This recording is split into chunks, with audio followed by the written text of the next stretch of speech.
रहे हैं देश का सबसे प्रामाणिक और नंबर 1 कार्यक्रम। जहाँ भी हिंदू देखा उन्हें मारा गया, लूटा गया। जब यहाँ हम न्याय मांगते हैं तो यहाँ बोलते पाकिस्तान चले जाओ, तो हमें क्या मरवाने चाहते हो? ये बोली घर छोड़ दो तो मुसलमान बन जाओ। 2024 के अंदर राम मंदिर के साथ साथ सीए मुद्दा होने जा रहा है। पाकिस्तानियों को देश में बसा के क्या करना चाह रहे हैं? हमारी बेटियां सेफ होंगी क्या? उन्होंने यह भी साबित कर दिया कि इन्हें दुश्मनी सिर्फ भारत के हिंदुओं से नहीं है, हिंदू मात्र से दुश्मनी। इस्लामोफोबिया क्योंकि यहाँ पे 70 साल से कांग्रेस और कम्युनिस्टों का सेकुलरिज्म था।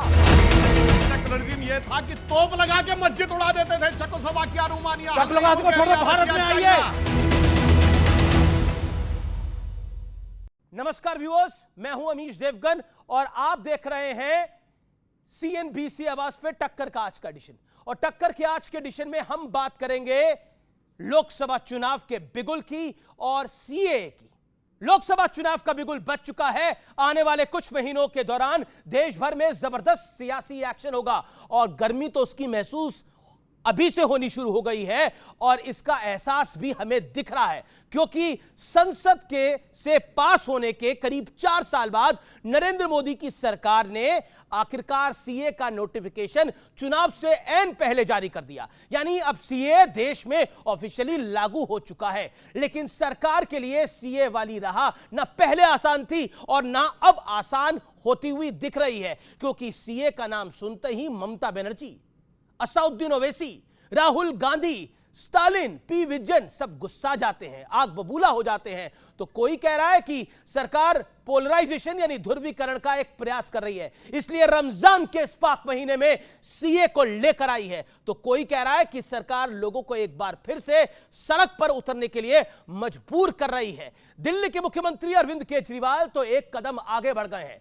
और चुनाव से पहले उन्होंने एक बड़ा बयान दे दिया है। वो कह रहे हैं कि जनता जितना बड़ा पलायन आजादी के बाद हुआ था सीए की वजह से, उससे बड़ा पलायन अब होगा।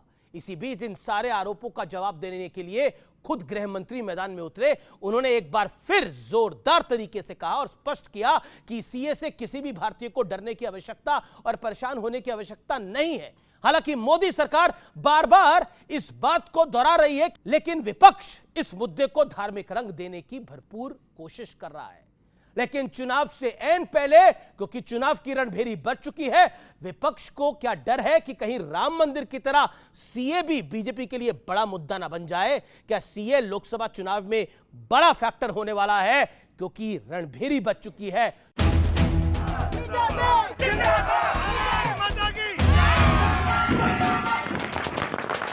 4 साल बाद आखिरकार सीएए देश भर में लागू, लेकिन जैसे कि पहले से उम्मीद थी, इस मुद्दे पर विपक्ष सवाल उठा रहा है।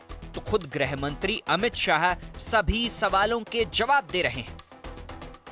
अगर उन 2.5-3 करोड़ लोगों में 1-1.5 करोड़ लोग भी हमारे देश में आ गए, उनको कहां बसाएंगे? उनको कहां रहने की जगह देंगे? इसको आपको एनपीआर से और एनआरसी से जोड़कर देखना पड़ेगा, और जब वो होगा तो जाहिर है उसमें सबसे ज्यादा निशाना बनेंगे मुसलमान। कि एक बीजेपी का इलेक्शन पब्लिसिटी है, नथिंग इज दिस। एक मुद्दा जो आपके भी काफी करीब है, सीएए का मुद्दा। आज कोर्ट ने भी स्टे देने से इनकार कर दिया सीएए के लिए, तो इसको आप कैसे देखते हैं? ये आपने जो है पारित बहुत पहले किया था, इसको जो है अभी आपने नोटिफाई इतने दिनों बाद क्यों किया, इतना गैप के बाद? क्या चुनाव आपके उसमें था? ऐसा नहीं था राहुल जी। सीए पारित होने के बाद देश में एक बड़ी गलतफहमी फैलाई गई और इतने में कोविड आ गया। हम डेमोक्रेटिक कंट्री में है, जब किसी सच्ची चीज के लिए गलतफहमी फैलाई जाती है तो जो पार्टी इन पावर होती है, इसका दायित्व होता है कि सच्चाई लोगों तक पहुंचाए। एक भ्रमित किया गया, ऑपोजिशन ने अपनी वोट बैंक जीवित करने के लिए, वोट बैंक बनाने के लिए भ्रांति फैलाई गई कि सीएए से इस देश की माइनॉरिटीज का, विशेष कर मुस्लिम भाइयों बहनों का मताधिकार, नागरिकत्व छीन लिया जाएगा, जबकि है उल्टा। सीएए से किसी का नागरिकता नहीं जाने वाला है, सीएए नागरिकता देने का कानून है।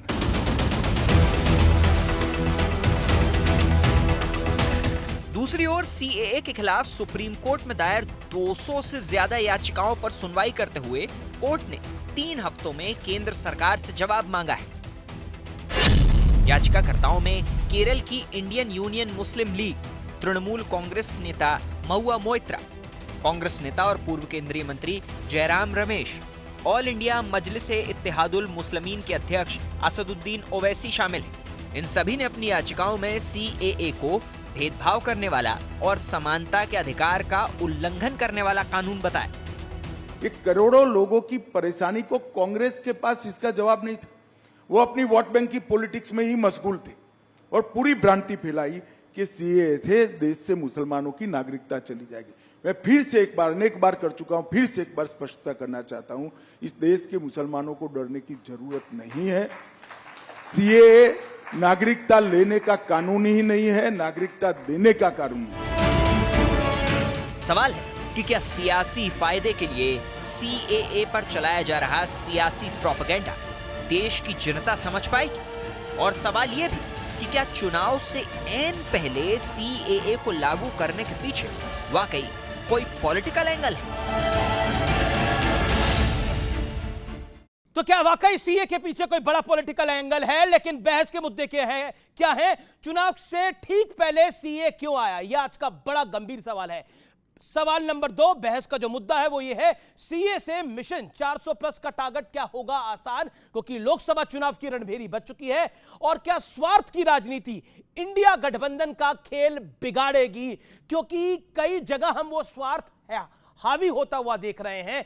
यह मूल सवाल है। और बात करने के लिए मेरे साथ जनता जनार्दन तो है ही, मेरे युवा मित्र तो है ही, उनके लिए जोरदार तालियां और आपका भी अभिनंदन जो कि वोट डालेंगे इस चुनाव के अंदर। और अभिनंदन हमारे मेहमानों का, डॉक्टर सुधांशु त्रिवेदी भारतीय जनता पार्टी के राज्यसभा के सांसद है, प्रवक्ता है, जोरदार तालियों से उनका अभिनंदन है। प्रियंका कक्कड़ जी, जोरदार तालियों से आम आदमी पार्टी के नेता प्रवक्ता, उनका अभिनंदन है। विवेक श्रीवास्तव जी नेता है लेफ्ट के, उनका अभिनंदन है। मेरे साथ साजिद रशीदी है, मुस्लिम धर्मगुरु है, उनका अभिनंदन है। आप तमाम लोगों का अभिनंदन है इस चर्चा के अंदर। शुरुआत आप ही से करते हैं प्रियंका जी। प्रियंका जी, चुनाव की रणभेरी बच चुकी है और रणभेरी बजने के बाद ऐसा लग रहा है कि बीजेपी 400 की तरफ आगे बढ़ने के लिए हर संभव प्रयास करेगी, जो हर पॉलिटिकल पार्टी का अधिकार होता है। पहले राम मंदिर, अब सीए। लेकिन आप कह रहे हैं कि ये लोग आ गए तो हमारे लोग कहां जाएंगे? सभी को नमस्ते अमीश जी। हम लोग एक बड़ी सिंपल बात कर रहे हैं। देखिए आज जॉबलेसनेस का आलम देश में ये है कि उत्तर प्रदेश में 93,000 लोगों ने अप्लाई किया 64 पीएन जॉब्स के लिए। उसमें 50,000 ग्रेजुएट्स थे, 38,000 पोस्ट ग्रेजुएट्स थे और 3700 पीएचडी थे। इन्होंने पीएन की जॉब के लिए अप्लाई किया। अब अगर जितने भी इलीगल इमिग्रेंट्स हैं उनको आप अपने देश में नागरिकता दे देते हैं तो उनका हमारे बच्चों के संसाधनों में हिस्सा बढ़ता है, पहली चीज। दूसरी चीज, भाजपा वोट बैंक की राजनीति कर रही है। लास्ट मिनट में अब वो क्या बोले जाके लोगों को कि हमने तुम्हारा पेट्रोल 100 रुपए पार कर दिया, कि हमने करेंसी की साख इतनी गिरा दी कि आज 88 रुपीस का हो गया डॉलर, कि हमने तुम्हारे लिए महंगाई कवर अप करने के लिए, अपनी मिस गवर्नेंस को कवर अप करने के लिए सी आया। ये भी तो देखिए ना, अभी क्या चल रहा है आजकल, दबा के खाना है, नाम नहीं बताना, इलेक्टोरल बॉन्ड, ये सब इश्यूओं से साइडलाइन करने को नाम दिन रात लेते थे, यानी कांग्रेस जिनका नाम दिन रात लेती थी उन्होंने तो कोई पैसे ही नहीं दिए। पूरी डिटेल नहीं आई, पूरी डिटेल नहीं आई निकल के आया। लेकिन इंटरेस्टिंग है सब चीजें। सुधांशु त्रिवेदी, चुनाव से ठीक पहले सीए क्यों आया? ये सवाल जरूर पूछा जाएगा। ऐलान जंग हो गया है, ये सवाल ही अपने आप में बेमानी है। सीए तो दिसंबर 2019 में आया था, चुनाव के 6 महीने बाद। नोटिफिकेशन अब क्यों आया 4 साल बाद? अरे भैया, जनवरी 2020 में नोटिफिकेशन हुआ था केवल, और 2 साल पड़ गए थे कोविड के। तो रूस का फॉर्मेशन अब हुआ है, यही कहते हैं। और देखिए, झूठ का साम्राज्य बोलने वाले मुख्यमंत्री क्या बोलते हैं। मैं सारे करोड़ों दर्शकों को कहता हूं, जाके चेक करो। पाकिस्तान की पॉपुलेशन है 21-22 करोड़ के आसपास, वहां हिंदू बचा है 1% से कम, 17 लाख के आसपास हिंदू बचा है। और सुनो, बांग्लादेश की पॉपुलेशन है 16-16.5 करोड़। डेटा भी आप ज्यादा बता रहे हैं, 17 लाख नहीं है, मुझे नहीं लगा। ऑफिशियल आंकड़ा ये होगा, लेकिन बांग्लादेश की पॉपुलेशन है 16 कुछ करोड़, 16 करोड़ कुछ लाख, और वहां हिंदू है 7.5%, यानी 1 करोड़ के आसपास। मेरे भाई, 1-1.25 करोड़ से ऊपर है नहीं। और झूठ बोल रहा पढ़ा लिखा मुख्यमंत्री कि 2.5 से 3 करोड़ माइनॉरिटी है। ये है असली चेहरा। और इसके साथ इन्होंने यह भी साबित कर दिया कि इन्हें दुश्मनी सिर्फ भारत के हिंदुओं से नहीं है, हिंदू मात्र से दुश्मनी है, चाहे किसी भी देश का रहने वाला हो। हमारे साथ यहाँ पर पाकिस्तान अमीश से जी, आए कितने हिंदू हैं, हाथ खड़ा करें। एक मिनट, अभी अच्छा, आप लोग हैं। संसाधनों के ठीक है, ऊपर ठीक मैं है। पूछना जी, चाहता जी, हूं, जी। ये दिल्ली बसा था, बहुत बड़े माइग्रेंट्स आए थे, तो 47 में आपके हिसाब से तो उन्हें भगा देना चाहिए था जो पाकिस्तान से आए थे। यूपीए सरकार का ऑफिशियल डाक रहा है, श्री प्रकाश जायसवाल ने एमओएस बोला था कि इस देश में 2 करोड़ बांग्लादेशी मुस्लिम घुसपैठिए हैं, भारी संख्या में दिल्ली में हैं। यह केजरीवाल सरकार ने जो कहा ना 1000 रुपए हम हर महिला को देंगे, उन्होंने वेरीफाई किया है कि रोहिंग्या और मुस्लिम को और बांग्लादेशी को नहीं देंगे? नहीं किया। या वो दावे के साथ कह सकते हैं ये स्टेट गवर्नमेंट की रिस्पांसिबिलिटी में, सेंटर नहीं आता बीच में, कि उनकी स्टेट में एक भी बांग्लादेशी घुसपैठिया नहीं है। इसका मतलब सरकारी खजाने से बांग्लादेशी घुसपैठियों को पैसा देने को तैयार है, हजार रुपये, और यहां कह रहे हैं कि साहब हमारा नौकरी खाली जाएगी। मैं जवाब ले लेता हूं प्रियंका जी से, लेकिन मेरे सवाल का, क्योंकि आपने बोला ये सवाल बेमानी है और मेरे सवाल का जवाब नहीं आया, मैं दोबारा आपके पास आऊंगा। प्रियंका जी, कई सारे गंभीर सवाल डॉक्टर सुधांशु त्रिवेदी ने उठाए, बीजेपी मेंबर ऑफ पार्लियामेंट ने। एक सीधा सवाल है, क्या बीजेपी एक नैरेटिव बिल्ड कर रही है कि ऑपोजिशन इज एंटी हिंदू? मैं सुधांशु जी, पहले सुधांशु जी की बात का जवाब दे देती हूँ। देखिए, सुधांशु जी हैं बीजेपी से, यानी कि बहुत झूठी पार्टी। इन्होंने आपको ये नहीं बताया कि 5 दिसंबर 2020 को इनके यूनियन मिनिस्टर नित्यानंद राय ने सदन में रखा आंकड़ा कि उनके पास आंकड़ा ही नहीं है कितने लोग आ रहे हैं, उनके पास इतना कॉम्प्लेक्स इशू है इलीगल इमिग्रेशन का, आंकड़ा नहीं है। बट हाँ, 2017 का है, 2018 का है, 2019 का है, और ये 3 सालों में 1,10,642 सिर्फ बांग्लादेशी आए, पाकिस्तानी अफगानिस्तानी में भी गिन नहीं रही। इसके बाद 12 दिसंबर 2023 को इनको लताड़ पड़ी भाजपा को सुप्रीम कोर्ट से। इनके union home secretary Ajay Kumar Bhalla ने बताया कि 1000 किलोमीटर तो बांग्लादेश बॉर्डर का ऐसा है जिसपे हम फेंसिंग नहीं कर पा रहे और लोग आते जा रहे हैं, ये 17,000 लोग हैं, इनको लीगल कर दिया जाए। सुप्रीम कोर्ट ने लताड़ा। सुप्रीम कोर्ट ने कहा कि तुम कितने इलीगल इमिग्रेंट्स को नागरिक बनाना चाहते हो, तुमने अब तक फेंसिंग क्यों नहीं कंप्लीट की, तुमने बॉर्डर सुरक्षा के लिए क्या किया? ये हुआ। यही बता रहे हैं अरविंद केजरीवाल जी बार बार कि अब तो लीगलाइज हो गई तो पाकिस्तान से कोई आ जाएगा, अफगानिस्तान से कोई आ जाएगा। मैं उसके ऊपर भी आऊंगा, फिर मैं आप लोगों के पास देखिए, झूठेपन की हद होती है। इन्होंने कहा फेंसिंग नहीं हुई। मेरे प्रश्न का जवाब चाहता हूं, बांग्लादेश से लैंड बाउंड्री एग्रीमेंट कब हुआ? बोलिए, डेट बोलिए। मैं आप मेरे को बता दीजिए, बोलिए बांग्लादेश से हुई कि नहीं हुई, आप ये बता दीजिए, हुई है कि नहीं हुई बताइए। मैं ये तो बता रहा हूं, बताइए, लैंड बाउंड्री एग्रीमेंट ही नहीं हुआ। अब पूरी बात सुनिए, बांग्लादेश से सीमा का निर्धारण ही नहीं था हमारी सरकार से पहले। 2017 में जाके लैंड बाउंड्री एग्रीमेंट हुआ, तब जाके बांग्लादेश के साथ सीमा डिमार्केट हुई है, वरना आधा गांव भारत में आधा बांग्लादेश में था। और अब फेंसिंग शुरू हुई है, और अभी तक केवल कुछ किलोमीटर यानी 100 किलोमीटर के आसपास की हुई है। अगले कुछ साल लगेंगे जब पाकिस्तान की तरह फेंसिंग होगी। झूठ बोलने की हद है, जिन्होंने सीमा का निर्धारण नहीं किया वो कहते हैं फेंसिंग। इसीलिए मैं कहता हूं, झूठ का कारोबार ये लोग इतना करते हैं, झूठ बोलने से पहले 10 बार सोच लेना चाहिए। और मैंने इनके गृह राज्य मंत्री को श्री प्रकाश जायसवाल ने 2 करोड़ बोला था कि नहीं? बोलिए हाँ या ना, बोलिए। जी, लेकिन मेरे सवाल का जवाब नहीं आ रहा सुधांशु जी। मैं मुन्नी दिल्ली आई थी ना, तो हमारे बजरंगी भाईजान छोड़ने गए थे, मुन्नी के मम्मी पापा को दिल्ली में नहीं बसा लिया। ये नहीं कि तुम्हें भी नागरिकता देते हैं। इनसे पूछिए नंबर कितना है। ये मुन्नी फिल्म में जीते हैं भैया का, हकीकत की जिंदगी से कोई लेना देना नहीं है। और सुनिए, जो बजरंगी भाईजान छोड़ने गए थे उनके पापा आरएसएस के वो थे स्वयंसेवक, याद है शाखा प्रतापगढ़ की शाखा के त्रिवेदी जी थे।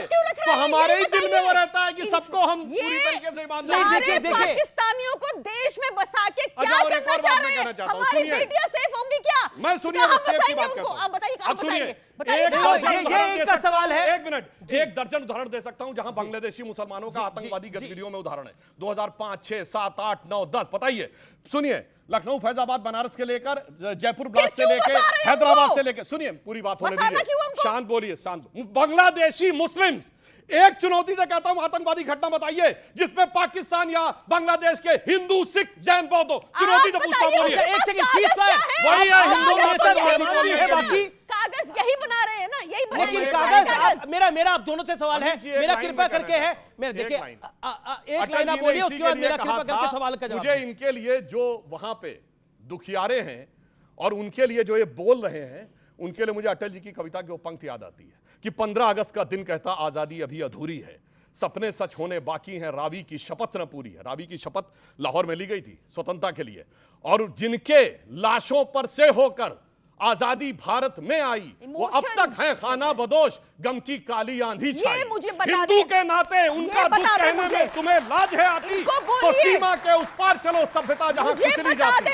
इसलिए स्वतंत्रता को सार्थक करने, चिल्लाइए मत, स्वतंत्रता को सार्थक करने कसम करे, बलिदान करें, जो पाया उसमें खो न जाए, जो खोया उसका ध्यान करें। पार्टीशन के टाइम जिसको जाना था चला गया, जिसको रहना था रह गया। आज 2024 में मुझे बताएं, जब ये संसाधन क्रिएट नहीं कर पाए, इनफ लिमिटेड संसाधन है लोगों के पास, तो कैसे, कितना डिस्ट्रीब्यूट और डिवाइड करना है, इनसे पूछ लीजिए। You made your point, you made your point. सुनिए, केजरीवाल जी का वीडियो है कि जब तक केजरीवाल बैठा है वक्फ बोर्ड को पैसे की कमी नहीं होगी, इतना पैसा रहेगा, इतना पैसा रहेगा है, तब संसाधन नहीं याद आता है सर। मौलवियों को तनख्वाह देने में संसाधन नहीं याद आता है। को डिपोर्ट क्यों नहीं कर रहे? कैसे घुस रहे हैं देश में, बताइए। अच्छा, एक बताइए कैसे घुस रहे हैं? हमारे टाइम कैसे घुसे? हमारे आपके टाइम में घुसे 2017। अच्छा अरे चलो, टाइम में घुसे। अरे सुनिए, आप ईडब्ल्यूएस अरे सुनिए, रोहिंग्या पे एक ट्वीट दिखाइए, केजरीवाल का एक ट्वीट रोहिंग्या पे, केजरीवाल का एक ट्वीट रोहिंग्या पे। मैं वापस मुद्दे पर आता हूं। एक सेकंड, मैं वापस नहीं, किसी को जाने की आवश्यकता नहीं है, मुद्दों को वापस आने की जरूरत है। सुधांशु जी, मैंने जो सवाल पूछा, आपने बोला ये सवाल बेमानी है।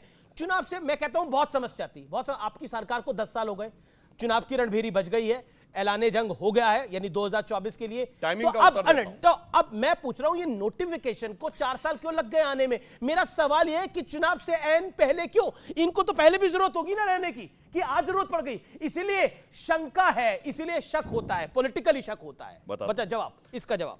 बाई लॉज रूल्स तब बनते हैं जब पहले बिल पास होता है कि पहले लॉज बनते हैं? पहले एक्ट पास होता है। पहले एक्ट पास होता है। एक्ट पास हुआ फाइनली वो जनवरी 2020 में। कोविड कब आया? फरवरी 2020। बिल्कुल 2 साल तो पूरे कोविड में चले गए। कोविड कब गया? 2022 में। 2022 में गया ना, और अभी आखिरी लहर तो 2023 के शुरू तक भी आई थी। ठीक, अब उसके बाद जब कोविड गया, नोटिफिकेशन तो आ ही सकता था। अच्छा, मतलब ये बात कहना चाह रहे हैं, सुनिए, अच्छा मैं कह रहा हूं, चलिए हमसे प्रॉब्लम है ना, एक पार्टी बताइए जिसने ये ना बोला हो। 2003 में सिटीजनशिप अमेंडमेंट एक्ट के लिए कमेटी बनी थी, और उस कमेटी का चेयरमैन कौन था? प्रणब मुखर्जी। उसमें मेंबर कौन कौन थे? लालू प्रसाद यादव, कपिल सिब्बल और जनेश्वर मिश्रा। और उस कमेटी ने रिकमेंडेशन किया है कि पाकिस्तान, अफगानिस्तान और बांग्लादेश से आए हुए माइनॉरिटी को सिटीजनशिप देनी चाहिए। और उस कमेटी 2003 होम अफेयर्स मिनिस्ट्री की सिटीजनशिप अमेंडमेंट एक्ट की कमेटी के पॉइंट नंबर 9 में लिखा है कि पाकिस्तान, अफगानिस्तान और बांग्लादेश के मेजॉरिटी को नहीं देना है। अब मेरे भाई बताओ, इसे ही कहते हैं देख तेरे संसार की हालत क्या हो गई भगवान। जो लिखा हुआ था कमेटी में, जिस पे साइन किए हुए, किसके? लालू प्रसाद यादव के साइन है, कपिल सिब्बल के साइन है, अंबिका सोनी के साइन है, और प्रणब मुखर्जी जी की चेयरमैनशिप में आज कहते हैं कि बदल जाओ। ठीक है, तो आप कह रहे हैं कि आप नेहरू जी को फॉलो कर रहे हैं? ना, हम तो कह रहे हैं पार्टी फॉलो कर रहे हैं। हाँ बिल्कुल, नेहरू जी, लालू प्रसाद यादव को फॉलो कर रहे हैं। गांधी जी का तो कमिटमेंट तकलीफ क्या है विवेक भाई? नेहरू के कमिटमेंट को पूरा कर रहे हैं। जी, ये कह रहे हैं हम नेहरू का कमिटमेंट पूरा कर रहे हैं, बुद्धदेव भट्टाचार्य जी का भी कमिटमेंट जो उन्होंने बोला था उसको भी फॉलो कर रहे हैं। तो आप लोगों को तकलीफ क्या है? नहीं, तो सब आप ही के काम कर रहे हैं। हम तो बड़े खुश हैं अगर ये नेहरू जी को फॉलो कर रहे हैं, फाउंडिंग फादर थे हमारे देश के, रिस्पेक्ट दे रहे हैं, बड़ी खुशी की बात है साहब। और कम्युनिस्टों के नेताओं को फॉलो कर रहे हैं तो और भी खुशी की बात है, आपका अभिनंदन है, और करिए फॉलो। लेकिन देखिए प्रॉब्लम क्या है, प्रॉब्लम हिंदू या मुसलमान, ये तो रिस्पेक्ट दे रहे हैं लेकिन जनता सीटें नहीं दे रही। नहीं, वो अब ये रिस्पेक्ट देना शुरू करेंगे तो शायद ये इस तरफ आना शुरू हो जाए। अब सुनिए, मैं बड़ा क्लियर सी बात बोलता हूं, बात हिंदू मुस्लिम की है ही नहीं। हमारा एक सेक्युलर कंट्री है, आइडिया ऑफ इंडिया कहता है आपका कोई जाति हो, धर्म हो, कौन हो, क्या सेक्स है, क्या जेंडर है, मैटर नहीं करता, we are all one citizens. Point. हम आज वुमेन रिजर्वेशन बिल लेकर के आए, लेट आया लेकिन आया, और ये बड़ा सशक्त बिल आया है। तो हम क्या कह रहे हैं? वी आर ऑल वन, हमारा एक स्टेटस है, हमारा एक वोट है, उस वोट की एक पावर है। हमारे यहां पे ये कहना साहब, जो नैरेटिव सुधांशु भाई यहां बताने की कोशिश कर रहे हैं कि अगर मुसलमानों की मदद कर दी तो साहब एक नेगेटिव पॉइंट हो गया। अगर रोहिंग्यास पे नहीं सुनिए सर, आप जो नैरेटिव बना रहे थे, नहीं आप सुनिए तो सर, अब माइनॉरिटीज की बात एक हो गई, बहुत अच्छी बात है। अगर किसी को मदद की जरूरत है, कोई कहीं माइनॉरिटी है, तो पूरी दुनिया के अंदर जो देश हैं वो संरक्षण देते हैं, रिफ्यूजीज को संरक्षण मिलता है, आप लाए। लेकिन हमारे देश में एक कानून था, आप पाकिस्तान से हैं, आप हिंदू हो, मुसलमान हो, सिख हो, कोई हो, बांग्लादेश से हो, आपको भारत की नागरिकता चाहिए, आपने एक फॉर्म भरा, आपने अप्लाई किया, केस टू केस एनालिसिस हुआ, लगा सरकार को आप ठीक आदमी हैं तो आप अंदर आ गए, सरकार को लगा आप ठीक नहीं है तो आप नहीं आए, तो थिंग्स आर ऑलरेडी वर्किंग। तो ये जबरदस्ती का एक कानून ला करके ढिंडोरा पीटना कि साहब हम हिंदियों के चैंपियन हैं। ये लोग तो पहले यही है ना, ये तो है नहीं कि अब लेकर आए हैं, ये लोग तो बैठे हुए हैं नहीं, वो ठीक है, लेकिन हमारा पॉइंट डिफरेंट है। हमारा पॉइंट ये है कि माइनॉरिटीज में क्या अहमदिया मुसलमानों को गिना जाएगा पाकिस्तान के या नहीं, जिन पर बम फोड़ा जाता। जस्ट 10 सेकंड और, शियाओं को गिना जाएगा या नहीं? 72 से ज्यादा फिरके मुसलमानों के हैं। पाकिस्तान का बुरा हाल, नहीं, पाकिस्तान का बुरा हाल है, बांग्लादेश में भी बहुत बुरा हाल है। पाकिस्तान भूखों मरे, इंडिया उनके सब लोगों को यहां ले ले। बांग्लादेश अगर भूखों मरो तो बांग्लादेश के सब लोगों को यहां ले ले। अफगानिस्तान में तालिबान आए तो उनके सब लोगों को यहां ले ले। तो हम सब कहां जाएं? जुमरी तलैया। तो धर्म के नाम से बिल मत बनाइए ना, इनकी बात से सहमत धर्म के नाम से बिल मत बनाइए। अब सुधांशु सुनिए, रोजगार के चैंपियन वाले पूछे, इनकी बात से सहमत हैं? ये आपके गठबंधन सहयोगी है, सोच समझ के बोलिएगा। ग्रेटफुल कि सुधांशु जी माने कि सिर्फ रोजगार आम आदमी पार्टी दे सकती है। नहीं, रोजगार की बात करने वालों बातों के चैंपियन तो देते ही है ना। हमने आपने ये तो नहीं, बातों के चैंपियन। प्रियंका जी, बीजेपी का आरोप है कि आपने नेशनल सिक्योरिटी के साथ कॉम्प्रोमाइज किया है। आपने मुफ्त की रेवड़ियां बांटी हैं रोहिंग्यों को और बांग्लादेशियों को। अनुराग ठाकुर ने यह बात को बोला। जी, आप इतने स्मार्ट आदमी है, बाकी सबको छोड़िए, सुनिए। पर बोला वो उनके बोलने से क्या होता है, तो क्या क्या नहीं बोलते वो तो सुनिए। आप प्रूफ भी दे रहे हैं। मेरी बात सुनिए, बॉर्डर सिक्योरिटी किसका जिम्मेदारी है? मेरी प्रियंका कक्कड़ की अमीश देवगन की, या एमएचए की, अमित शाह की, या पीएम मोदी की? ये बता दीजिए, बॉर्डर सिक्योरिटी किसकी जिम्मेदारी है? रोहिंग्या अगर आते हैं तो कहां से आते हैं? कहां से आते हैं? नहीं, पर अगर बसे हुए हैं पिछले 15 सालों से, 15-20 सालों से, और उनको आधार कार्ड दिए जा रहे हैं, उनको फ्री की बिजली और पानी दिया जा रहा है, तो पाल कौन रहा है उनको? 2017 में बसाए गए। पीएम मोदी ने बड़े गर्व से कहा था, मैं रोहिंग्या को दिल्ली में बसा रहा हूं। मैं कह रही हूं हमारे लोगों को, जो बीजेपी आरोप लगा रही है वो कह रही है बीजेपी ने ही खुद करा है। देन रोहिंग्या को हम बसा रहे हैं, ये मोदी जी का बयान दिखाइए।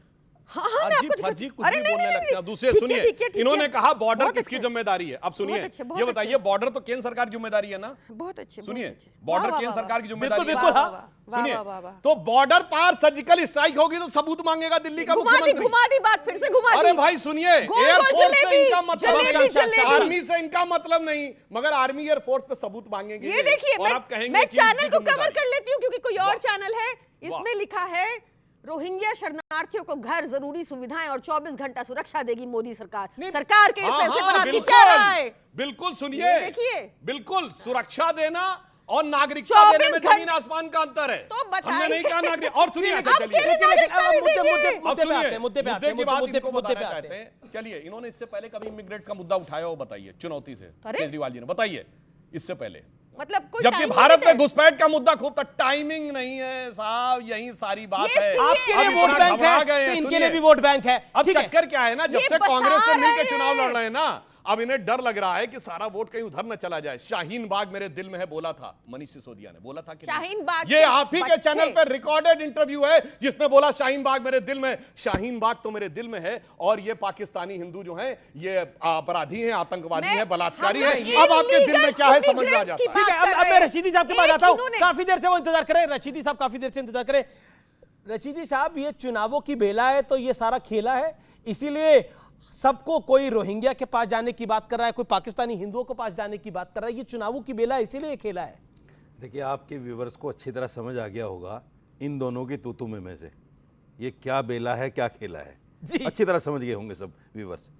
मैं सिर्फ इतना कहना चाहता हूँ, मैं इतना कहना चाहता हूँ, सवाल ये है कि बहुत पहले से प्रक्रिया चल रही है, चाहे कांग्रेस ने शुरू की या किसी ने भी की, लेकिन मुसलमानों को टारगेट करना, ये क्या हिंदुओं का तुष्टीकरण आज के वक्त में नहीं हो रहा है? टारगेट इसलिए हो रहा है, देखिए, ये लोग ये कहते हैं, और आप भी कहते हैं, कई बार शो में आपने भी कहा है कि साहब जो वहाँ मेजोरिटी है वो तो प्रताड़ित हो ही नहीं सकती।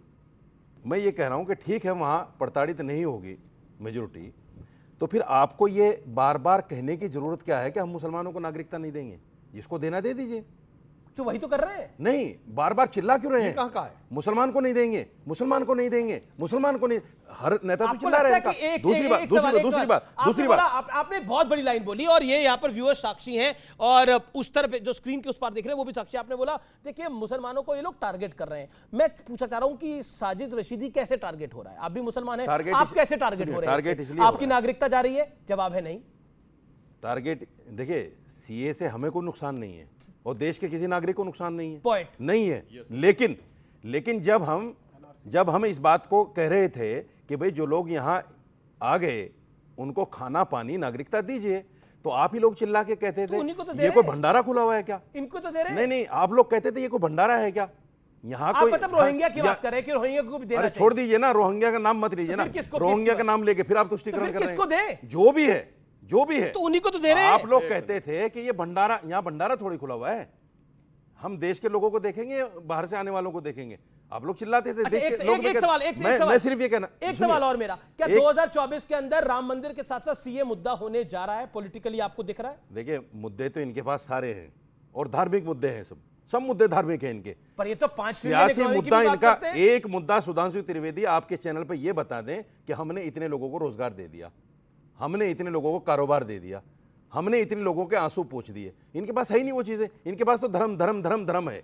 दूसरी बात, जितने लोग पाकिस्तान से इमिग्रेट होकर आएंगे या आ गए हैं, ये गारंटी लेते हैं उनमें आईएसआई के लोग नहीं होंगे। ठीक है, जवाब पॉइंट आया है। जितने लोग बैठे हैं, व्यूअर्स की बात भी जा रहा हूं। मैं दावे के साथ कह ठीक सकता है, हूं, आपका वैलिड सवाल है, उनमें वैलिड बहुत सवाल है सारे आपका, लोग वैलिड सवाल है। आईएसआई के एजेंट जवाब ले निकलेंगे। लेते हैं। चूंकि देखिए पहले भी यहाँ चूंकि सुधांशु पहले जी को भी- सारे जवाब देने सुनिए, हैं। पहले भी- सुनिए, एक मेरी बात बहुत पूरी ही नहीं हुई। मैं ये कहना चाहता हूं कि एक बहुत दिनों बाद एक बहुत अच्छी चर्चा हो रही है, इसको सार्थक बनाने का प्रयास करते देखिए हैं। डॉक्टर डॉक्टर बात त्रिवेदी, कही तो मैं बिल्कुल तथ्यात्मक जवाब एक देता हूं। वाजिब सवाल है उनका। हमारी सरकार आने से पहले इंप्लॉई प्रोविडेंट फंड यानी कर्मचारी भविष्य निधि खाते 11 करोड़, ईपीएफओ, यानी जिसमें आप बता दे रहा हूं कर्मचारी अपना पैसा जमा करता है और उसका एम्प्लॉयर नियोक्ता भी पैसा जमा करता है।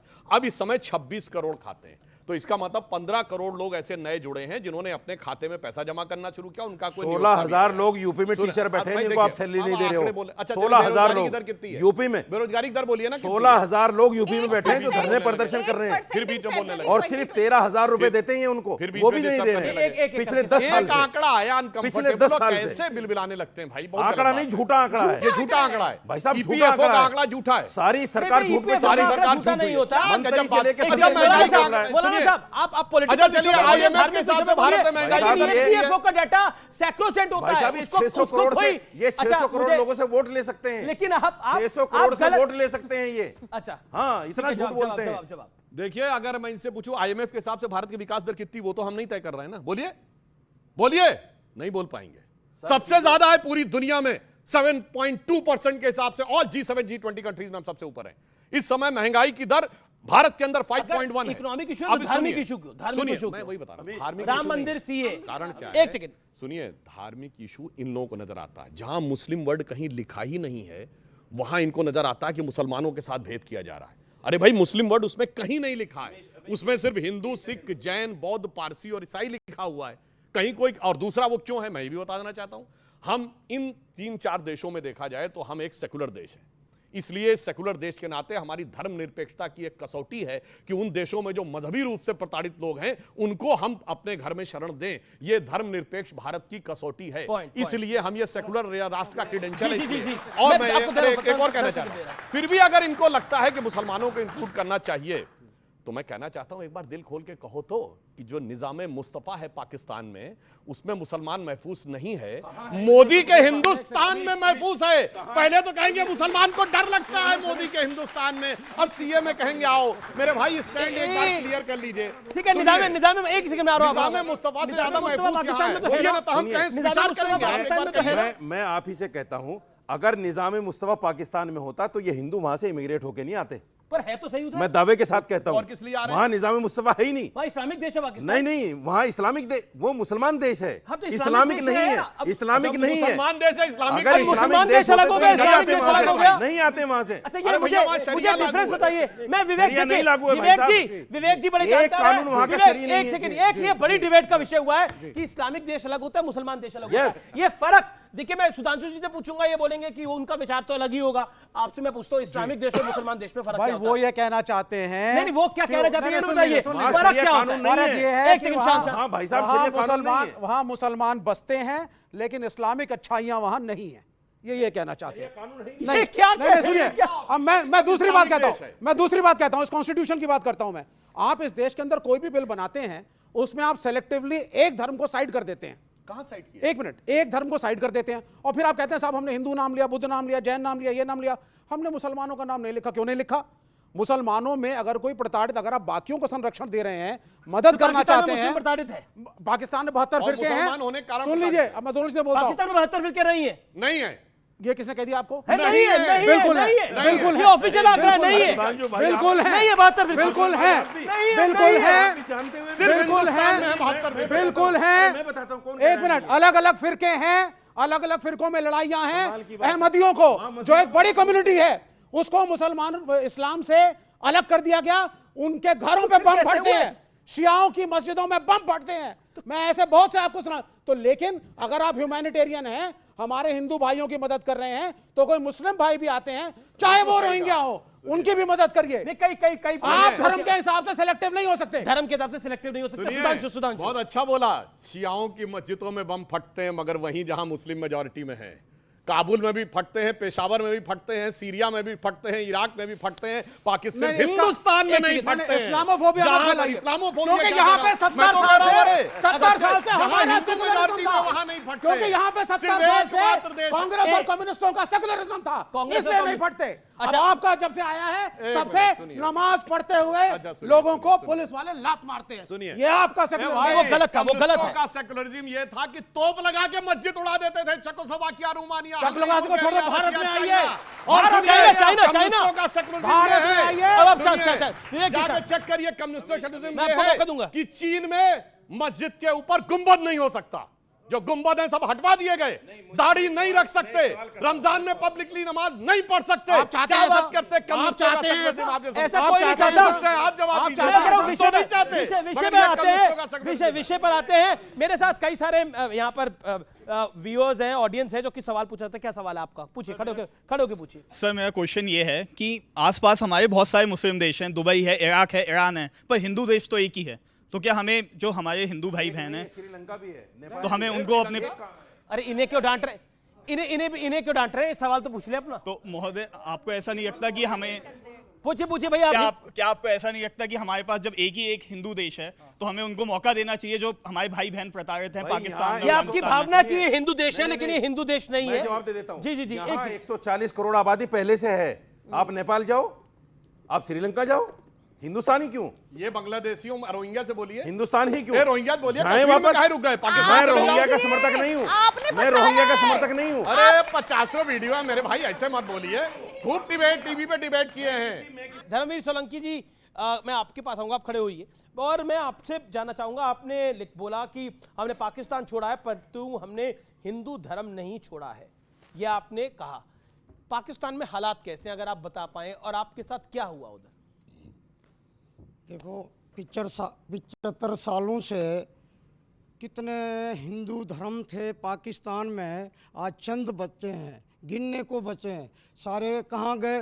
मार दिए गए, धर्म परिवर्तन कर दिए गए। परसों की बात है, वहाँ कई परिवारों को बंदूक देके उनको धर्म परिवर्तन किया गया है, और वहाँ पे बहन बेटियों के साथ बड़ा अत्याचार हो रहा है। वहाँ पे क्या है, वहाँ पे धर्म की कोई बात नहीं रखी जाती है, धर्म की वहाँ कोई बात नहीं रखी जाती है। हिंदू, जहाँ पे हिंदू देखा उन्हें मारा गया, लूटा गया। जी, हिंदुओं को लूटा गया। खड़े होके बोलिए। एक सेकंड, ये महिला कुछ बोलना चाहती है, अब ध्यान रखिए। भारतवासियों को यह कहना चाहती हूँ, हिंदू हो चाहे मुस्लिम हो, चाहे सिख हो चाहे ईसाई हो, एक माँ के पुत्र 6 मारे गए। ये कहाँ के मुस्लिम की पाकिस्तान के न्याय है? जब यहाँ हम न्याय मांगते हैं तो यहाँ बोलते हैं पाकिस्तान चले जाओ। तो हमें क्या मरवाने चाहते हो? हम भाग के भारत में नहीं आएंगे। वहाँ कहते हैं हिंदू हो आप वहाँ चले जाओ, यहाँ से कहते हैं पाकिस्तान वाले पाकिस्तान में चले जाओ। हमको हमारे बहू बेटे को लुटवाने के लिए हम पैदा हुए हैं। क्या वहाँ पाकिस्तान में, आप पाकिस्तान में थी, वहाँ से आई हैं आप? हाँ, क्या हालात जी, क्या हालात थे वहाँ पर? वही तो कह रही हूँ, एक माँ के 6 पुत्र को हमने कफन से हाथ धोए हैं, यही कह रहे हमारे। मगर हम ये बात नहीं छेड़ना चाहते हैं, मगर जो नरेंद्र मोदी ने हमारे लिए सीए बिल पास किया, हम हाथ जोड़ के सबको विनती है कहना चाहते हैं, हम भी हिंदू हैं, हमारे पास जुल्म हो रहे हैं, सच में ये कह रहे हैं जुल्म हो रहे हैं। वहीं पे हमें नागरिकता मिलनी चाहिए, किसी भी पक्ष में हमें घिसड़ना नहीं चाहिए। हम सबको, हिंदू को, सिख को, ईसाई को, जो मुस्लिम है उसको हम हाथ जोड़ के कहते हैं, नहीं तो वहाँ जाओ, जो भी पक्षबाजी हमारे ले रहे वहाँ पे जाओ, वहाँ के जाके हैं 2-3 दिन तो निकाल लो, चाहे मुसलमान हो या के हिंदू मुसलमान। पाकिस्तान भी जाके देखोगे क्या हाल है पाकिस्तान में जाके। रशीदी साहब देखिए, एक मैं बिल्कुल आप लोगों को मौका दूंगा, आप लोगों की आंखें भर गई हैं, आपको आपको आपका दुख है, उस दुख का एहसास मुझे नहीं लगता कि ये सब लोगों को आपके दुख का एहसास होगा, और कोई उस दुख को आपके साथ जो वैसे एक अमीश नहीं बिल्कुल नहीं, मैं तो आपकी बात को ही रख रहा हूं। तो लेकिन रशीदी साहब वो कहते हैं कि आप ही हैं तो 3 दिन तो पाकिस्तान में बिता के आई हैं, तो एहसास होगा कि वहां पर माहौल कैसा है। मैं एक बताता इमोशनल अपील हूं। थी। जवाब अगर आप देना बहन मेरी बात सुनो, इधर देखो, मेरी बात सुनो, इधर देखो। यहाँ हजारों मुसलमानों की मोब लिंचिंग हो गई गाय के नाम पे, और नारा क्या देते हैं बीजेपी वाले, मुसलमानों के दो स्थान, कब्रिस्तान या पाकिस्तान। हम देश छोड़ के चले जाएं? हम नहीं जा सकते। आप पाकिस्तान और हिंदुस्तान को हम उस वक्त सुनिए, हम उस वक्त पाकिस्तान नहीं गए, हम उस वक्त पाकिस्तान नहीं गए जब हमारे रास्ते खुले थे। हम नहीं जाएंगे, हम नहीं जाएंगे, आपकी तरह नहीं है हम देश को छोड़ के चले जाएं। हम अपनी मिट्टी को छोड़ के नहीं जा सकते। एक सेकंड, क्या कहना चाहते हैं आप? छोड़ सकते हैं अपनी मिट्टी को, हम अपनी मिट्टी को नहीं छोड़ सकते। आपने कहा था कि ये हिंदू शरणार्थियों को देखो, आईएस के लोग अंदर शामिल हैं, आपने ये कहा था अभी। दूसरी बात ये मैडम ने कहा था कि केजरीवाल को पाकिस्तान ने कहा है कि माफ़ी मांगो। अरविंद केजरीवाल ने सीएम होकर दिल्ली का, हमारे प्राइम मिनिस्टर ने बिल सीए को पास किया है, उसने क्या कहा है, और हमें कुछ देने के बजाय सिर्फ गाली दी है। क्या कहा है? इनके बच्चे आतंकवादी हैं, ये आतंकवादी हैं, और ये आए हैं, हम मकान देंगे, हम इनको कहां से रोजगार देंगे, हम इनको नौकरियां देंगे। आज तक अरविंद केजरीवाल, मैं कहना चाहता हूं आपको, मैं कहना चाहता हूं, आपने किसी शरणार्थी को कुछ 1 किलो आटा दिया है जो आपने इतनी बड़ी बात की है? जी जी जी। देखिए, 2 तरह से इलीगल इमिग्रेशन हो रहा है ना देश में। एक तो जो पासपोर्ट वीजा पे आए थे और उसके बाद वो पासपोर्ट अपना छोड़ दिए और यहाँ की नागरिकता लेना चाहते हैं। दूसरा इलीगल, जिनके पास कोई पासपोर्ट नहीं है, जो बॉर्डर से ऊपर पहाड़ों से आ रहे हैं, जैसे हमने उस बजरंगी भाईजान में देखा। एक वो तरीका है ना, और दोनों ही तरीके इलीगल माने जाते हैं। मैं आपसे सिंपली पूछ रही हूँ, आपको नहीं, देखिए सिर्फ आप नहीं है, व्यूअर्स बाकी भी हैं। अब मैं आपसे सिंपली पूछ रही हूँ, हमारे देश में पहले ही 140 करोड़ लोग हैं, हमारे देश में पहले ही संसाधनों की बहुत कमी है। हमारी सरकार एकदम निकम्मी सरकार है जो ना इलीगल इमिग्रेशन को रोक पाई, मिली भगत है उनकी, ना वो अपने हिंदुस्तानियों को 80 करोड़ भारतीयों को उन्होंने सरकारी अनाज पे मोहताज कर दिया। तो सिंपल है ना, ये उदाहरण की बात, इन्होंने आतंक का फैलाया, उदाहरण दे दी। जी जी, जो अरविंद जी ने बोला और बीजेपी ने बोला, ये इनसेंसिटिव। आप सुनिए, जो बहुत बार इतनी गरीबी है, कुछ हमारे पास संसाधन नहीं है, क्राइम बढ़ता है सामने, उसके बाद लोग जानबूझ के क्राइम करते हैं, पेटी क्राइम, ताकि जेल में रहे, जेल से ड्रग्स माफिया चलता है। हम अपनी सरकार का डाटा नहीं, 2014 का डाटा बोल रहे हैं। इन्होंने कहा, सरकार का ऑफिशियल बयान था, 1,40,000 बांग्लादेश से आए हुए हिंदुओं ने आवेदन दे रखा था। और सुखबीर बादल ने फ्लोर द हाउस से बोला था कि 60,000 सिखों ने, जिसमें पाकिस्तान और अफगानिस्तान दोनों के थे, जिन्होंने आवेदन दे रखा था। मुसलमानों में कितनों ने आवेदन दिया? 10,000 का भी नाम बताइए। हाँ, जिन्होंने दिया, पूरी बात सुनिए। किसने दिया? अदनान सामी ने किया। अदनान सामी कौन है? जिन्होंने गाना गाया था, थोड़ी सी लिफ्ट करा दिया। सुनो मेरे भाई, पिछले 5-6 सालों में 500 मुसलमानों को जो पाकिस्तान और बांग्लादेश के थे, उनको भारत की नागरिकता दी गई है, इंक्लूडिंग अदनान सामी। अरे जो मांगेगा उसको देंगे ना। आप बताइए कितने लाख ने मांगा? इनसे पूछिए कितने लाख से मांगा? जो मांग रहे हैं उनके लिए हल्ला मचा रहे हैं। सरकार कहती है जब 500 को दे दी, बाकी को क्यों नहीं देंगे? मुसलमानों को भी दो भाई। अरे भाई, क्यों लिखते हो कि नहीं देंगे? बताइए ना, 10,000 की सूची दिखाइए। ये कोई बात भी आप कोई बात होती है, कानून लाते हैं, नहीं देंगे और वैसे दे रहे हैं। जिन्होंने अप्लाई किया, ये तुष्टिकरण 1000 दिखाइए।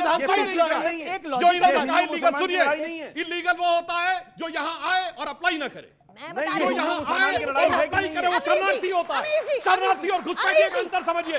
2 करोड़ बांग्लादेशी थे, आप 2 लाख भी दिखाइए जिन्होंने अप्लाई किया। इसमें झूठ बोलने की मध्य प्रदेश में जम्मू में भाजपा के आईटी सेल में आईएसआई के मेंबर पकड़े गए। आप कैसे बताएंगे कौन आईएसआई का मेंबर आया यहाँ पे, कौन स्पाई आया इंडिया का यहाँ पे? आप तो सबको नागरिकता दे रहे हैं। जी, राजस्थान की एसटीएफ की रिपोर्ट नहीं पड़ी थी कांग्रेस सरकार में, कि कुछ लोगों को भेजा गया था कि बीजेपी के माइनॉरिटी सेल में जाओ, बड़े नेताओं के नजदीक जाओ, ताकि उनकी असैसिनेशन कर सको। सुनिए, बुद्धू बेचारी, अरे बात सुनिए ना, वो पकड़े गए, इसीलिए पकड़े गए ताकि उनका असैसिनेशन कर सको। अरे सुनिए भैया, अरे आप तो ये नहीं तय कर पा रहे रशीदी साहब, आपने इतना आप तो ये नहीं तय कर पा रहे कि कौन लोग आप अदनान सामी पे अटके पड़े तब से जवाब देना पड़ेगा। किंतु परंतु नहीं कर सकता। जब ये देश आजाद हुआ तो आज के पाकिस्तान में 24% हिंदू था जो 1% से कम हो गया और 9% मुसलमान था जो 16% हो गया। इस देश के 9 राज्य हिंदू माइनॉरिटी हो गए। बताइए कहीं ये तो पॉइंट है और ये पॉइंट क्यों है मैं आपको बताता हूं। नहीं सुनना पड़ेगा व्यूअर्स, क्योंकि बात हुई हिंदू कितने थे पाकिस्तान के अंदर और हिंदू कितने थे बांग्लादेश के अंदर। आज इस आंकड़े पे गंभीरता से चिंतन करने की जरूरत है। पाकिस्तान में 1951 में 15% से ज्यादा हिंदू थे और जब देश आजाद हुआ तो 1947 में 23% से ज्यादा हिंदू थे। 70 साल में जो हिंदू आबादी है वो 1% से भी कम आ गई। वो हिंदू कहां गए? ये हिंदू कुछ यहां आ गए, उनको जमीन निकल गई या आसमान निकल गया? कौन निकल गया? बांग्लादेश में 1971 में 25% हिंदू थे। आज वह हिंदू हालात ऐसी है, जो ऑफिशियल आंकड़ा है वो 8-9% कहता है, लेकिन जो ग्राउंड जीरो की रिपोर्ट है वो कहती है 5% से भी कम है और उसमें से भी 2.5% कन्वर्टेड है। ऐसे हालात है बांग्लादेश और पाकिस्तान के अंदर। और आप बात करते हैं ये हिंदू और सिख, जैन, बौद्ध, ईसाई ये कहां जाएंगे और खासतौर पर हिंदू और सिख कहां जाएंगे अगर अपने मूल वतन में नहीं आएंगे? तो पॉइंट ये है, ये कहां जाएंगे? जी क्या कहना चाहते हैं? अब आप बोलिए, क्या कहना चाहते हैं आप? धर्म की बात है, जो झूठ वचन बोलेगा उसके मुख में कीड़े पड़ेंगे, भगवान करेंगे, वो कहीं भी नहीं सुधरेगा। आपका क्या पॉइंट है? मेरी बुआ की बेटी उठा ली, बहन उठा ली, मेरी परिवार लूटी गई, मेरे घर के 10-10 हजार किलो जमीन वो लूटी गई। जो लूटी गई तो क्या ये गोली मारी हुई है मुसलमानों ने। ये गोली, घर छोड़ दो न तो मुसलमान बन जाओ, घर छोड़ दो या मुसलमान बन जाओ। धर्म नहीं, हमने बोला भाई ये जमीन तुम्हारी तुम ले लो, हम हमारा धर्म नहीं छोड़ेंगे, हम चले जाएंगे भारत मैया के गोद में, हम मुसलमान नहीं बनेंगे। ये जालिमी है, ये कुपट में कीड़े पड़ जाएंगे, भगवान करे तुम्हारे मुख में कीड़े पड़ जाएंगे। जो हमारे से जो गुजरी है वो आप नहीं देखते हो, तुम्हारी आंखें फूटी हुई है। जी। मेरा सवाल ये है, मैडम जी ने भी ये कहा था कि जो अनलीगल है उनको नागरिकता सरकार दे रही है। अगर हमारे पास सब पासपोर्ट, वीज़ा, हर चीज़ हमारे पास सब सेफ्टी, आज 2025 तक हमारी वीज़ा वैलिड है, हम वैसे बगैर छुप के नहीं रह रहे, सरकार के अंडर में सारा प्रोसेसिंग है। लेकिन कुछ नेता आरोप लगा रहे हैं कि आप लोग बलात्कार करते हैं, आप लोग आतंकी बन जाते हैं। ऐसा करो ना, ऐसा कीजिए, पुलिस है, CBI है, IB है, सबसे पता है लोगों को। ठीक है, वक्त एक ब्रेक का है। CNBC आवाज के टक्कर के चुनावी एडिशन में रुकेंगे एक ब्रेक के लिए, लेकिन ब्रेक के उस पार कुछ और सवाल, कुछ और जवाब। तमाम यहूदी वैज्ञानिक गए जिन्होंने अमेरिका के अंदर कंट्रीब्यूट किया। भारत के तमाम लोग वहां पे गए, उन्होंने कंट्रीब्यूट किया। और घुसपैठिया वो होता है जो कुछ समय के बाद कहे कि मुझे इस देश में ये चाहिए, उस देश में वो चाहिए, और उसके बाद लड़ने के लिए तैयार हो जाए। इसलिए मैं कहना चाहता हूं, हम वो हैं, एक ही लाइन में कहूंगा, अरे हम तो इतने उदार हैं कि नाग पंखों को भी दूध पिला देंगे, मगर जरूरत पड़े तो राजा जन्मेजय की तरह नाग यज्ञ भी करने की क्षमता रखते हैं। अभिनंदन है आपका CNBC आवाज पर, और टक्कर का चुनावी एडिशन जारी है। और आज हम बात कर रहे हैं CA की, और चुनाव में कौन बाजी मारेगा, क्योंकि हमने सबसे बड़ा ओपिनियन पोल आपके समक्ष भी रखा था। देखिए 2024 की ऐलान जंग हो गई है और न्यूज 18 का एक बहुत बड़ा मैसिव ओपिनियन पोल हुआ जिसमें एनडीए को 411 सीटें 543 में मिलती हुई दिख रही हैं और अकेले भारतीय जनता पार्टी को 350 सीटें का रिकॉर्ड बनने का आसार है, ऐसा ओपिनियन पोल दिखा रहे हैं। और इस देश में 5 ओपिनियन पोल आए हैं, अधिकतर का इशारा यह है कि बीजेपी एक बहुत बड़ी जीत की तरफ जा रही है। और इसमें कोई दोराय भी नहीं है कि बीजेपी, हो सकता है बीजेपी को लास्ट टाइम 303 मिली थी, इस बार 303 के तो पार होगा नंबर, इसके लिए कोई, मुझे नहीं लगता कोई दोराय है, क्योंकि बीजेपी का नंबर जो आसार है ग्राउंड जीरो पर वही है। लेकिन राम मंदिर को लेकर हमने एक इंटरेस्टिंग सवाल पूछा, ओपिनियन पोल में हमने राम मंदिर पर भी सवाल पूछा, अयोध्या में राम मंदिर राष्ट्रीय स्वाभिमान और एकता का प्रतीक है। इसका जवाब आया 64%, 64% लोगों ने कहा कि हां ये है, और 20% लोगों ने ना कहा, 16% लोग ऐसे थे जो किसी भी तरफ नहीं थे। तो प्रियंका, ये एक बात का इशारा करता है कि राम मंदिर के विषय के ऊपर जो इंडिया अलायंस ने स्टैंड लिया, जो राहुल गांधी की पार्टी ने स्टैंड लिया, जो लेफ्ट ने स्टैंड लिया, जो सपा ने स्टैंड लिया, वो उसका इंप्लीकेशंस आप पे भी आएंगे। और सीए प्लस राम मंदिर बीजेपी के लिए 2024 की बेतरनी पार लगा देगा। देखिए, राम भगवान सबके हैं, इसमें कोई राजनीति नहीं है। अब हमारी तो यूनिटी इन डाइवर्सिटी वाला कॉन्सेप्ट है हमारी अलायंस का ना, मन की बात नहीं चलती खाली, तो everyone can have their own views. दूसरा, इन्होंने बार बार क्योंकि एक मुद्दा उठाया और एक क्लोजिंग कमेंट है तो बहुत जरूरी है बताना, हरदीप पुरी जी ने सेंट्रल गवर्नमेंट को धन्यवाद दिया सार्वजनिक तौर पे कि रोहिंग्यास को ईडब्ल्यूएस फ्लैट दे दिए दिल्ली में, जो दिल्ली की जनता के लिए थे। यही हमारी आपत्ति है। आप क्राइम बढ़ा रहे हैं, आप हमारे संसाधनों को हमारे नागरिकों की बजाय इलीगल इमिग्रेंट्स को दे रहे हैं। कनाडा से सीखिए, जिसने एक टाइम पे सबके लिए नागरिकता खोल दी, वहां पर लॉ एंड ऑर्डर सिचुएशन बिल्कुल चरमरा गई। और आज बहुत ही बड़ा इशू बना हुआ है इलीगल इमिग्रेशन का, चाहे इटली हो, चाहे यूके हो, चाहे यूएस हो, चाहे कनाडा हो। अब मैं सुधांशु जी आपको बताता हूं, आप राम की बात तो करते हैं लेकिन काम की बात नहीं करते। पहले तो पढ़े लिखे मुख्यमंत्री की जो प्रतिनिधि हैं उनको बता दूं, बहुत अच्छा उन्होंने बोला। आज इलीगल इमिग्रेंट्स की बहुत बड़ी प्रॉब्लम है, कनाडा से लेके, बेल्जियम से लेके, जर्मनी से लेके, फ्रांस से लेके, मगर साफ साफ बोलिए ना कौन से इलीगल इमिग्रेंट्स। उन देशों ने बहुत साफ बोला एक ही प्रकार के इलीगल इमिग्रेंट से प्रॉब्लम है, बाकी किसी से नहीं। और मैं बताना चाहता हूं दूसरे, बिल्कुल उन्होंने बोला है, उन्होंने बोला है 100%। फ्रांस में तो ये फ्रांस ने बोला है, पोलैंड ने बोला है, इटली ने बोला है, ऑन रिकॉर्ड बोला है, और अमेरिका के राष्ट्रपति डोनाल्ड ट्रंप ने बोला। अब सुनिए, ये अनफेयर हो जाता है, वो अपनी टर्न पे बोल रहे हैं, मैं तो किसी के में नहीं बोलता। बीच में किसी के देखिए नहीं कैसा दिल धड़कता है, मुसलमान मतलब यूरोप के मुसलमानों के लिए भी कैसा दिल धड़कता है, फिलिस्तीन के मुसलमानों के लिए कैसा दिल धड़कता है। अरे एक सेकंड, मुझे लगता है कि निकालो, किसको निकालो, एक देश अलग और निकालो मुसलमानों के। क्या बोला आपने, बनाओ एक देश अलग। हाँ, किसके लिए? इनका इरादा यही है। किनका इरादा हुआ है? ये बेल्जियम जाएंगे तो मुसलमान दिक्कत, ये बेल्जियम में भी मोदी मुसलमान दिक्कत। बेल्जियम में मोदी जी हैं, फ्रांस में मोदी जी हैं क्या? मेरी बात मत मानो, पोलैंड का जो नया प्राइम मिनिस्टर बना है उसकी जरा पढ़ लो जाके। और सुनिए, इटली की प्राइम मिनिस्टर जॉर्जिया मेलोनी की बात पढ़ लीजिए। और सुनिए, अभी फ्रांस के प्रेसिडेंट ने क्या किया था, सारी जगहों के ऊपर वो आपत्तिजनक फोटो लगवा दी थी और वहां गार्ड खड़े कर दिए थे। हम नहीं बोल रहे हैं भाई, डोनाल्ड ट्रंप ने बोला, इसलिए मैं कह रहा हूं। और सुनिए, एक मिनट, अगर इमिग्रेंट्स की बात है तो मैं ये भी कहना चाहता हूं, देखिए मैं निष्कर्ष बता रहा हूं, सुनिए, शरणार्थी और घुसपैठिए में अंतर होता है। शरणार्थी, पूरी बात सुनिए सर, शरणार्थी क्या होता है, अल्बर्ट आइंस्टीन भी शरणार्थी था। तमाम यहूदी वैज्ञानिक गए जिन्होंने अमेरिका के अंदर कंट्रीब्यूट किया, भारत के तमाम लोग वहां पे गए, उन्होंने कंट्रीब्यूट किया। और घुसपैठिया वो होता है जो कुछ समय के बाद कहे कि मुझे इस देश में ये चाहिए, उस देश में वो चाहिए, और उसके बाद लड़ने के लिए तैयार हो जाए। इसलिए मैं कहना चाहता हूं, हम वो हैं, एक ही लाइन में कहूंगा, अरे हम तो इतने उदार हैं कि नाग पंचों को भी दूध पिला देते हैं, मगर जरूरत पड़े तो राजा जन्मेजय की तरह नाग यज्ञ भी करने की क्षमता रखते हैं। तो मैं कहना चाहता हूं कि दूध भी पिलाते हैं परंपरा हमारी मित्र, किंतु नाग यज्ञ का विधान नहीं भूले हैं। तो हम शरणार्थी और घुसपैठिए का अंतर अच्छी तरह। जी। फाइनल सवाल, इंडिया अलायंस की कितनी सीटें आ रही हैं? आपका ओपिनियन पोल क्या कह रहा है, बताइए। 400 पार, INDI है 400 पार। सुनिए, मेरे पास चंडीगढ़ मेयर इलेक्शन की तरह वो नहीं है कि फर्जी वोट में कर दूं, और ना ही वहां सीसीटीवी है, तो ना ही मैं भगवान हूं। जनता भगवान है, जनता मालिक है। मैं हिंदुस्तानियों के साथ तो दिल्ली के चुनाव में घोषणा कर देते थे, इस बार ही नहीं कर पा रहे। देखिए, दिल्ली के चुनाव में बड़े बड़े पोस्टर लगाते थे कि 70 पार है, 70 पार है, लेकिन इस बार ये पाकिस्तानियों के साथ नहीं है, पर इनका और राहुल गांधी जी का बयान पाकिस्तान कोर्ट करता है भारत के खिलाफ यूनाइटेड नेशंस में। अरे साथ होने की जरूरत नहीं है, वो आपके साथ। बहुत शुक्रिया, बहुत शुक्रिया आपका, बहुत शुक्रिया आप सबका।